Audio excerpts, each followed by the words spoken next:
Hi guys, welcome back to Daily Diabetics. There we go. This week's theme is freestyle. So I'm going to be telling you all how I've been trying to get my A1C down. There's a few tips and tricks or things that are hopefully working for me, which I'm slowly getting it down. If you've seen any of our recent videos, or at least my videos, why is this happening?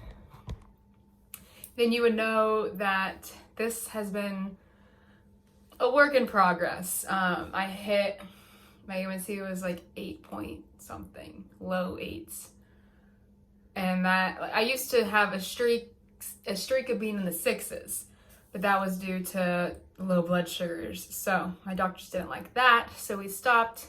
We cut out the lows, and then I had highs, and we were working our way back down to normal range.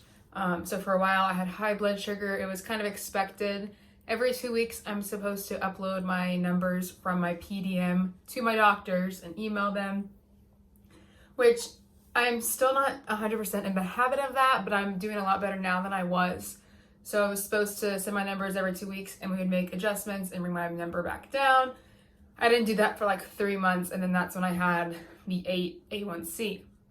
Now, I'm down to 7.3 maybe, something like that, according to the Dexcom Clarity app, which has been nice to be able to track it. But it's also I'm constantly checking it, and I constantly want it to get lower and lower. But it's it's not something that's gonna happen overnight, it's a 3-month process at a time, because I have appointments every 3 months. So each 3 months, I'm trying to get lower. So a few tips and tricks, sort of, not really, but in a way. One is overnight blood sugars. I've been having a lot of lows, so I need to send my numbers actually today and email my doctor so we can fix those lows.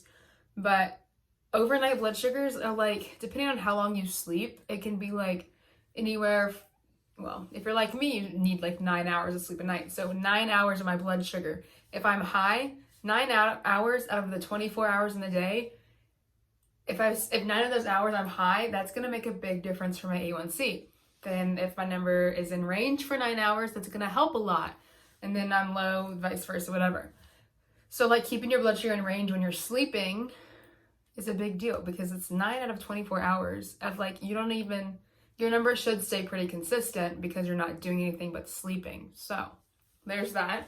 One I've already mentioned is sending your numbers to your doctors and having them make corrections every few weeks, whenever works best for you, and just making those corrections, rather than what I used to do was just make corrections every 3 months, which it's constantly changing. Our blood sugar is, our need for insulin, the amount, time, all of that is constantly changing. It's never the same.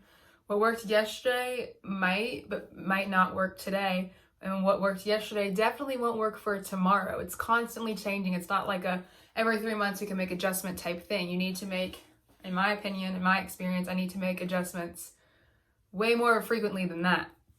So making adjustments and changing and just staying in touch with your doctors overall is super beneficial.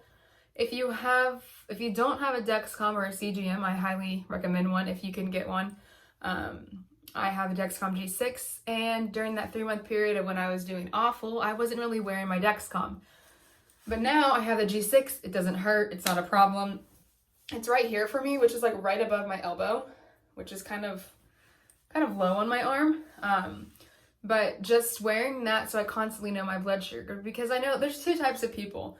I'm the type, or 2 types of diabetics, I should say. I'm the type where normally, if I don't have a CGM on, I'm not checking my blood sugar.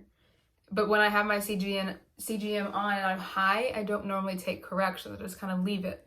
I fixed that habit. We're working on it. If I'm high, I take corrections. But I used to just leave it. I constantly know my number, but I'm not constantly correcting it so that it's a good number, if that makes sense. Which now I'm working on it, like I said. But having your Dexcom and constantly having those numbers is super helpful, especially because Dexcom Clarity app gives you trends. And so when you're making adjustments to your blood sugar, you can refer to the trends.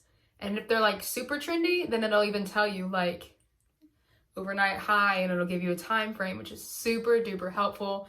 Use your resources, y'all, because I didn't before.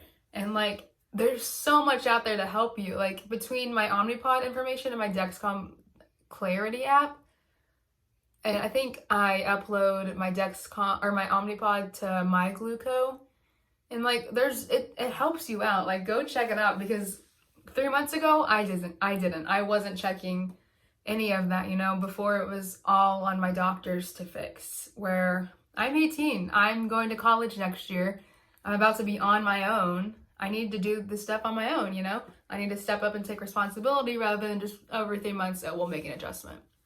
So, like I said, it's still a work in progress, and it's not something that happens overnight. It takes time, it takes patience. You'll get in and out of it. You'll be in a funk sometimes and not want to do anything to help your blood sugar, like correct it or fix it or whatever. But those, wow, I can't talk today. Those are a few things that have really been helping me.